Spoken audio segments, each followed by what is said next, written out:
You know, I've noticed a lot of these episodes are starting in medias res, middle of the story, which is good. You don't really need to do a lot to establish what's going on at this point in the show. We get it. They're rebels. They're stealing or missioning or whatever. Best to just get on to the actual point, right? I just want to say really quick, the Calcatori, or however they say it, is a really cool concept. If anything, I'm a little bit regretful that it's so small, but I love the idea of a piece of artwork that each generation adds to. The generational quilt kind of a thing, to use a more mundane example. It's just a cool concept, and I love it.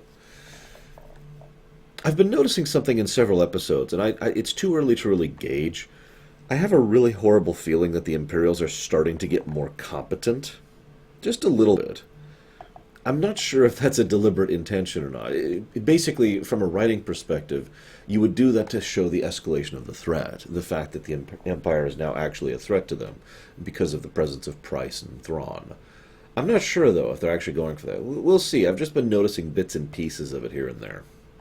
Of course, despite being slightly more competent, they still ignore droids to the point where Chopper is able to manipulate the Imperials twice in this episode effortlessly. Also, I do like how we have the Y-Wing memorial thing. That was just a cool touch. But, he just walks up to the stormtroopers like, "Hey, what's up? How's it going? I'm a distraction." And they're like, "Is he defective?"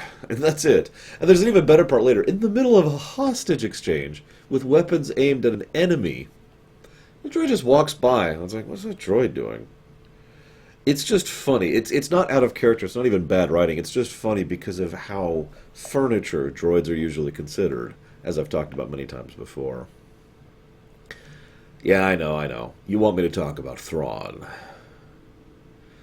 Of course, it's not really surprising that Thrawn would notice the totem, immediately gauge its significance because he knows what that totem means. It's funny to me that one of Thrawn's best talents is basic competency. He just thinks about things. So honestly, put yourself in this position. Imagine for a moment you know what that totem is. You know it's a family heirloom. And thus you know, as he himself says, it is priceless to family and worthless to anyone else. And you see some poor slave girl, it's like, "Oh, yes, please, no." And you're like, "Yep, nope, you are someone who is specific. You're someone who is a member of the family. So let's go have a chat." The next thing you see is a freaking glass mural of her and her mother and father. In my opinion, that is sufficient information to deduce who she is. Just bam, bam, bam. This is ignoring the fact that Thrawn has one other talent that he is quite good at: being perceptive, being able to see through masks, in short. So, in other words, he then quickly deduces who and what she is and shows a genuine admiration for her, for someone, in his own words, forged in war. And he is very polite and respectful to her the entire episode. This leads me to my first question, and I am very curious of your answers on this.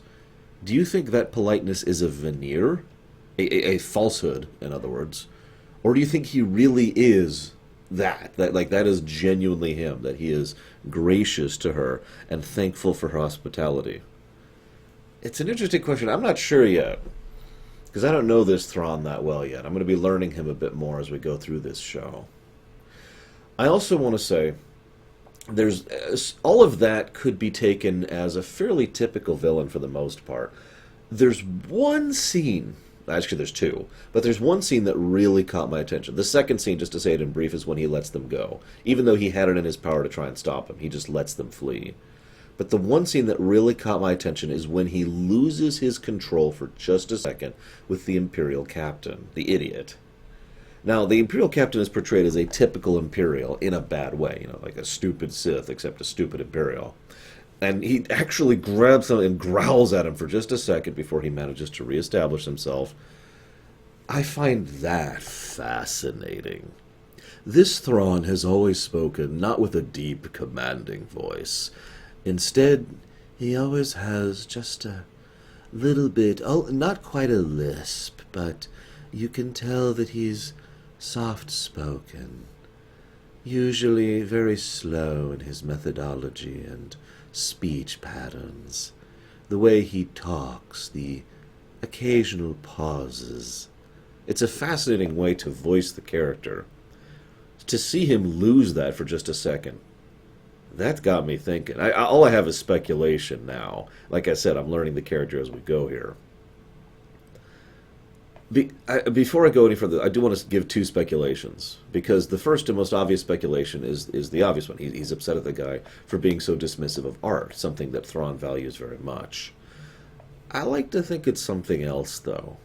This is me projecting a bit from the original Thrawn, but I like the idea that he is angry at the Imperial idiot for being an Imperial idiot, that it is just so taxing to deal with these morons who are stupid and evil all the time. Like, it's a double whammy. Not only are they incompetent, they are morally reprehensible, and it's just, oh, I have to put up with this crap constantly. And I know what you're thinking. Well, then why does he lose himself there? Well, because he pushed the hot button. He pushed art. We all have those. Every single one of us has something where if you say it or you do it, that will get to us in a way that not many other things do. It pushes your buttons, right? You know the concept. And thus it would make sense to me that he was already livid internally at this Imperial idiot. And then the Imperial idiot bashed art, and that was basically the last bit of straw, if you follow me. That's what I like to think. I don't know. I suppose we'll find out next time.